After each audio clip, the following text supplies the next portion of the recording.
নমস্কার বন্ধুরা, বরদাশ্রম চ্যানেল থেকে বলছি মাখনলাল ভট্টাচার্য। অনেকদিন আমরা একটু আপনাদের থেকে দূরে আছি। তার কারণ হচ্ছে ইতিমধ্যেই দেখেছেন যে আমরা ক্রিয়াযোগ নিয়ে খুব প্রচণ্ডভাবে ক্রিয়াযোগটার উপরে জোর দিয়েছিলাম এবং তার ভিডিওগুলো দেখতে পেয়েছেন আপনারা। আবার ফিরে আসি। আজকের প্রসঙ্গ একটা গুরুত্বপূর্ণ কথা, সেটা হচ্ছে দীক্ষা। আপামর নরনারীর মনে চিন্তা যে আমি দীক্ষা নিইনি, আমি পুজোর ভোগ রান্না করতে পারবো না, পুজোর কাজ করতে পারবো না, দীক্ষা নিলে কিছুই করা যায় না, বিশেষ করে মেয়েরা, তো তারা মন কষ্টে ভোগেন। তো ব্যাপারটা কি? এটা একটা বিশাল জটিল ব্যাপার। দিকে দিকে মঠে মন্দিরে কত গুরু দীক্ষা দিচ্ছেন, তাদের বিভিন্ন মন্ত্র দিচ্ছেন, এসব আপনারা জানেন, অনেকে নিয়েওছেন। তো আজকের প্রসঙ্গ কিন্তু সেটা না। আমি চাইছি যে মা বোনদের, ভাইদের এই দীক্ষা সম্বন্ধে এই যে ভ্রান্তি, সেটা দূর করার জন্য আমি শাস্ত্র থেকে উদ্ধৃত করে কতগুলো জিনিস বলছি যে দীক্ষা না নিলে কী হয়। তো যেহেতু প্রসঙ্গগুলো অনেক বড়, প্রায় 9টা পয়েন্ট আছে, তো সেই কারণে পাছে আমি মনে রাখতে যদি মনে না থাকে তাহলে বাদ হয়ে যাবে, আপনারা শুনতে পাবেন না। সেই কারণে আমি দেখে দেখেই বলছি, আপনারা মাফ করে দেবেন, কারণ এতগুলো মনে রাখা সম্ভব না। তো তার আগে বলছি যে দীক্ষিত ব্যক্তি আর অদীক্ষিত ব্যক্তি, তাদের মধ্যে কি তফাৎ, আধ্যাত্মিক ক্রিয়াকাণ্ডে তাদের কি ভূমিকা। প্রথম থেকে আমি শুরু করছি যে দীক্ষা না নিলে কি হয়। প্রথম শর্ত হচ্ছে, দীক্ষা যদি না নেওয়া থাকে তাহলে সে যদি দীক্ষাহীন কোনো মন্ত্র বা জপ এসব করে তাহলে সব দূষিত হয়। আবারও বলছি যে মন্ত্র জপ কোনো কাজে লাগে না, দূষিত হয়ে যায়। আবার শাস্ত্রের কথা বলছে 2 নম্বর পয়েন্ট, যে দীক্ষা মানুষকে দিব্য জ্ঞান প্রদান করে এবং পাপ রাশি ক্ষয় করে। ভাবুন কি সাংঘাতিক কথা বলল, দিব্য জ্ঞান। এই দিব্য জ্ঞান প্রদান করে। দীক্ষা যারা না নেন তাদের কি হয়? দীক্ষা, এটা তো প্রথমেই বলেছি যে জপ দূষিত হয়, কিন্তু দীক্ষা মানুষকে কি করে না, দিব্য জ্ঞান প্রদান করে এবং সবথেকে বড় কথা, তার কৃত যত পাপ রাশি, সেই পাপ রাশি ক্ষয় করে। তো তৃতীয় পয়েন্ট, দীক্ষাই হচ্ছে জপ, তপস্যা প্রভৃতি কার্যের মূল। এই কাজের মূলে আছে দীক্ষা। আপনি জপই করুন, তপস্যা করুন, পুজো করুন, যাই করুন, দীক্ষা ছাড়া জপ তপস্যাদি কোনো কাজই হয় না। বুঝতে পেরেছেন?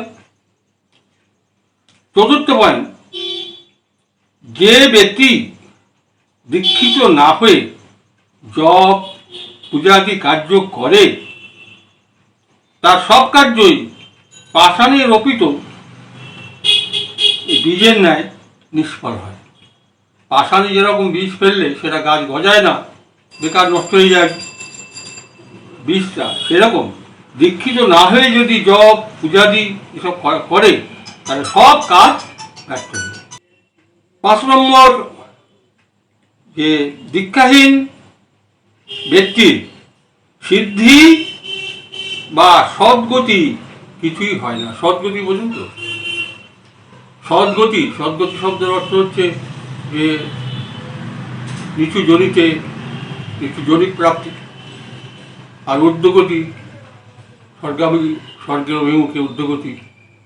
ততএব যারা দীক্ষা না নিলে তার কোনো সিদ্ধি হয় না এবং তার মৃত্যুর পরে সদ্গতিও হয় না। বুঝতে পেরেছেন? এবং ষষ্ঠ পয়েন্টে আরও বেশি পরিষ্কার করে শাস্ত্রে বলল যে অদীক্ষিত ব্যক্তি মরণের পর ঘোরতর নরকে গমন করেন। বুঝেছেন কি সাংঘাতিক কথা? অতএব কোনো কাল বিলম্ব না করে ভালো গুরুর কাছে চলে যান, ছুটে যান, কালকেই ছুটে যান। বুঝতে পেরেছেন? কেন অদীক্ষিত হয়ে যদি মৃত্যু হয় তাহলে ঘোরতর নরক ভোগ, তার থেকে মুক্তি নেই। বুঝেছেন কি সাংঘাতিক গুরুত্বপূর্ণ কথা, দীক্ষার কি মহত্ব। আর সেই রকম ব্যক্তি কি হয় না, পিশাচত্ব দূর হয় না, তার পিশাচ জনি হয়ে আকল্প ভ্রমণ থাকতে হবে, মুক্তি হবে না। এখানে আমার মনে হয় সবচেয়ে গুরুত্বপূর্ণ কথাটাই এটা, যে অদীক্ষিত হলে মৃত্যুর পর তাকে নরকে পৌঁছতে হবে। আর সেরকম ব্যক্তির পিশাচত্ব দূর হয় না, পিশাচত্ব দূর না হলে তো মুক্তি হবে না। এবারে সপ্তম পয়েন্টে আসি, অদীক্ষিত ব্যক্তির কি হয় দীক্ষা না নিলে।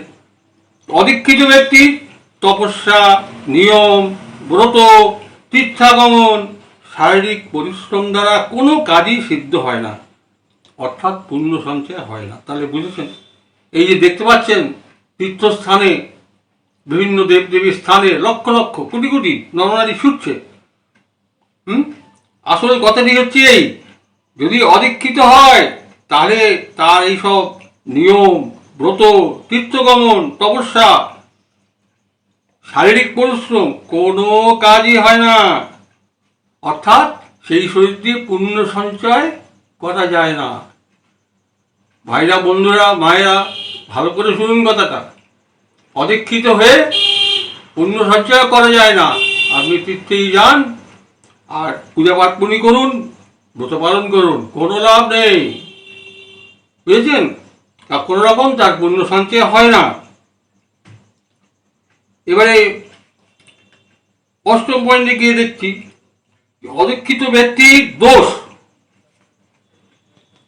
সাংঘাতিক কথা, কথাটা বলতেও আমার দ্বিধা লাগছে। শাস্ত্র বলছে যে অদীক্ষিত ব্যক্তির অন্ন, হাতের অন্ন, বুঝুন, অদীক্ষিত ব্যক্তির হাতের অন্ন বিষ্ঠা সম, বিষ্ঠা নিশ্চয়ই বোঝেন, আর হস্তের জল মূত্রতুল্য। আমি বলছি না, শাস্ত্র বলছে। আবার বলছি বন্ধু, ভাই মা বোনেরা, অদীক্ষিত ব্যক্তির অন্ন বিষ্ঠা সম, হস্তের জল মূত্রতুল্য। কাজে অদীক্ষিত ব্যক্তির হাতে শুদ্ধ সাত্বিক লোকেরা ভোজন করে না, জেনে নেয়। অনেকের কুসংস্কার আছে, বুঝলেন, যে ব্রাহ্মণের অন্যের হাতের ছোঁয়া খায় না, এইসব ব্যাপার আমাদের সংস্কার। কিন্তু দীক্ষিত ব্যক্তি ছাড়া অদীক্ষিত ব্যক্তির হাতে খাওয়া উচিতই না। যারা সাত্বিকভাবে চলেন তাদের খাওয়া উচিত না। শেষ পয়েন্ট, আবার ভালো করে শুনুন, যত কিছু করছেন অদীক্ষিত যদি হন, সে যদি শ্রাদ্ধ করে এবং অদীক্ষিত ব্যক্তির উদ্দেশ্যে, দীক্ষিত ব্যক্তির না, অদীক্ষিত ব্যক্তি যদি মারা গেছেন তার উদ্দেশ্যে যদি অন্যের কৃত শ্রাদ্ধ করে, তার উদ্দেশ্যে শ্রাদ্ধ করলেও সে অদক্ষিত হয়, অর্থাৎ সেই শ্রাদ্ধ মৃত ব্যক্তি পায় না। বুঝলেন? পাবে। অদীক্ষিত ব্যক্তি যদি শ্রাদ্ধ করে তাহলে সেই শ্রাদ্ধের ফল মৃত ব্যক্তি পায় না। বুঝতে পেরেছেন? তাহলে মোটামুটি যতটুকু আমি পেয়েছি তাতে আমি দেখছি এই 9টা পয়েন্ট আপনাদের কাছে বললাম, ঠিক আছে? এছাড়াও নানা রকম সংস্কার, নানা রকম কথা শুনবেন, ওসব কথা না, আমি ওসব কথা বলছি না, আমি শাস্ত্র তুলেই বলছি, ভদ্রসার তুলেই বলছি। এটা প্রাচীনকাল থেকে এই প্রথা, রীতি।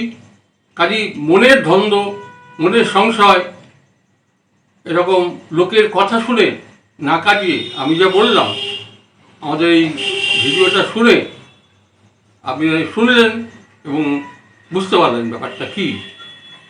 সেই জন্য আমি বলবো যে কাল বিলম্ব না করে যে দীক্ষা গ্রহণ করুন। ও আমার এখানে অনেক লোক আছে, অনেক ভক্ত আছে, কোনো কোনো আশ্রম শুনেছি যে 5-7 বছরের ছেলে মেয়েদেরই দীক্ষা দিয়ে দেয়। কথাটা শুনে আমি অবাক হয়ে গেছি। হ্যাঁ, দেওয়া যায়, সন্দেহ নেই কিছু।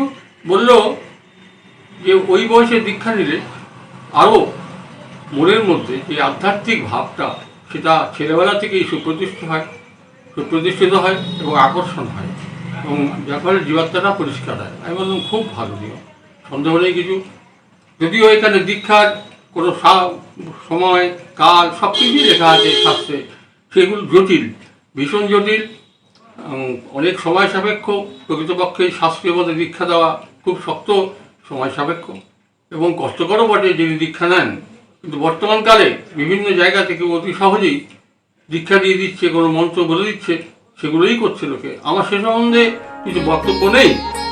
আমার বক্তব্য হচ্ছে শাস্ত্রে যা লেখা আছে আপনাদেরকে বলে শোনালাম, যে দীক্ষা না নিলে কি হয় আর দীক্ষা থাকলেই বা কি হয়, সেগুলো শুনলেন। আশা করি আপনারা মনে রাখবেন। ভালো থাকুন, আমাদের সঙ্গে থাকুন, সাবস্ক্রাইব করুন, সবাইকে জানান, শেয়ার করুন, লাইক করুন। আপনাদের মঙ্গল হোক, আপনাদের ভগবান আপনাদের মঙ্গল করুন। শুভ।